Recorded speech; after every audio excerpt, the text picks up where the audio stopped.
What's up mga maganda at mga pogi?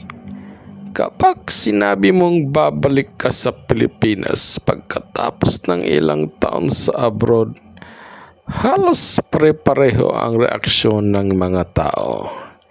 Swerte mo, makakauwi ka na. Beach na araw-araw. Mas relax na ang buhay.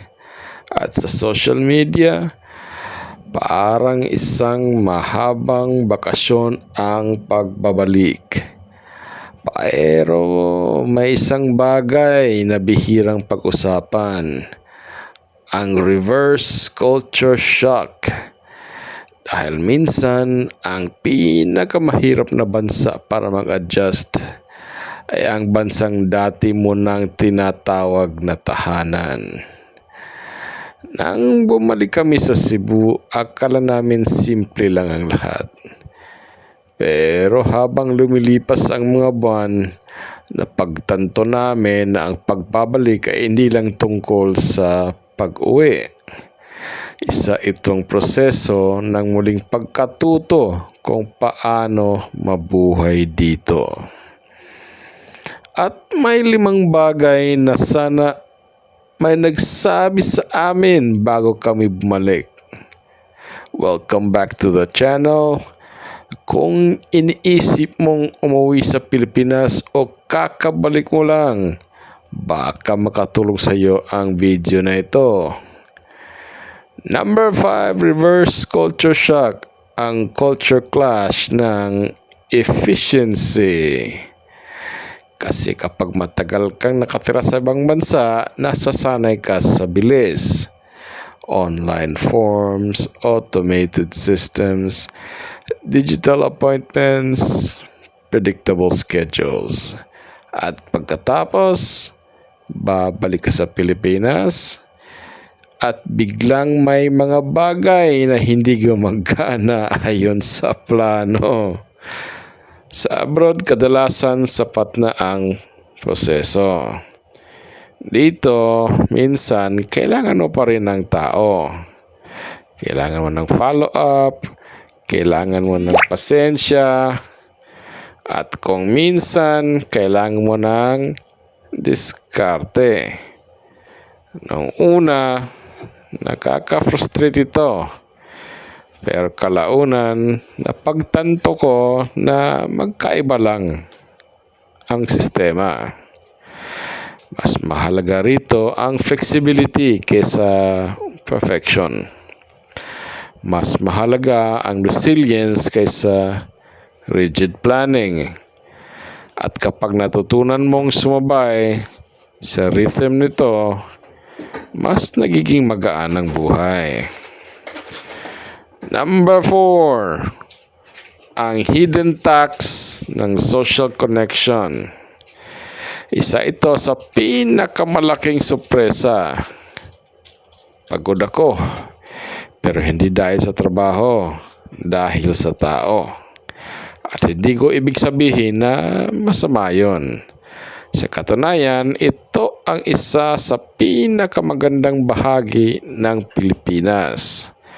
Malapit ang pamilya, malakas ang komunidad, laging may imbitasyon at okasyon, laging may nangangamusta. Pero pagkatapos ng maraming taon sa mas independent na kultura, nakakapagod na din pala ito. May emotional pressure din, lalo na kung ikaw ang galing abroad. May mga taong naniniwalang may sagot ka sa lahat. May pera ka sa lahat. May kakayahan kang ayusin ang lahat ng problema.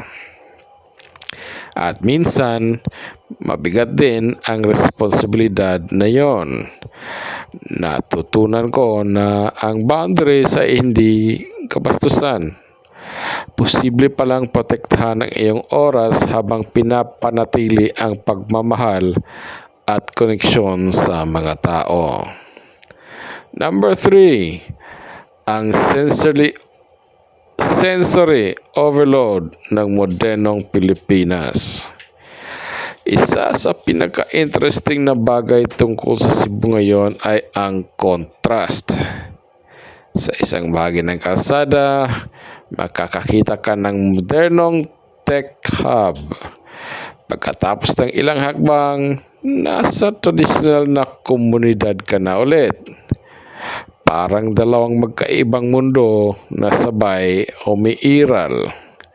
At minsan, can be overwhelming. Di lang mental, pati physical.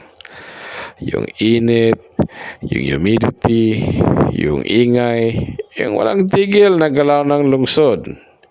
Katapos ng ilang taon sa ibang environment, kailangan ulit mag-adjust ang katawan mo. Pero kalaunan, may natuklasan ako. Ang sekreto ay hindi takasan ang chaos, kundi humanap ng tahimik na space sa loob nito. Isang cafe, isang park, isang paboritong ruta pauwi. Maliit na lugar kung saan pwede kang huminga. Number 2, ang pagbabago ng kahulugan ng tagumpay. Noong nasa abroad ako, simple lang ang sukatan ng tagumpay. Mas malaking sahod, mas malaking ipon, mas malaking oportunidad. Pero nang bumalik ako, nagbago ang equation. Dahil may mga bagay na hindi kayang bilhin ng pera. Oras, kalayaan, presensya, community. Yung kakayahang makita ang pamilya ng hindi dumadaan sa airport. Yung simpleng makauwi pagkatapos ng trabaho at makasama ang mga taong mahalaga sa iyo. Napagtanto ko rin na sa Pilipinas, ang pinakamahalagang currency ay hindi laging pera. Sometimes ito ay reputation, minsan relation, minsan tiwala, minsan simpleng presence. At sa maraming pagkakataon, iyon ang pundasyon ng tunay na stability. At ang number 1 na reverse culture shock ay ang huling integrasyon sa tahanan. Ito marahil ang pinakamahalagang realization. Darating ang punto kung saan titigil kang ikumpara ang Pilipinas sa ibang bansa. Titigil kang sabihin na mas maganda doon, mas bibilis doon, mas efficient doon. At magsisimula kang tanggapin ang Pilipinas kung ano ito. Hindi kung paano mo ito naalala, hindi kung paano mo ito gusto maging, kundi kung ano talaga ito ngayon. At may kakaibang bagay na nangyayari kapag umabot ka sa puntong iyon. Yung init na dati mong reklamo,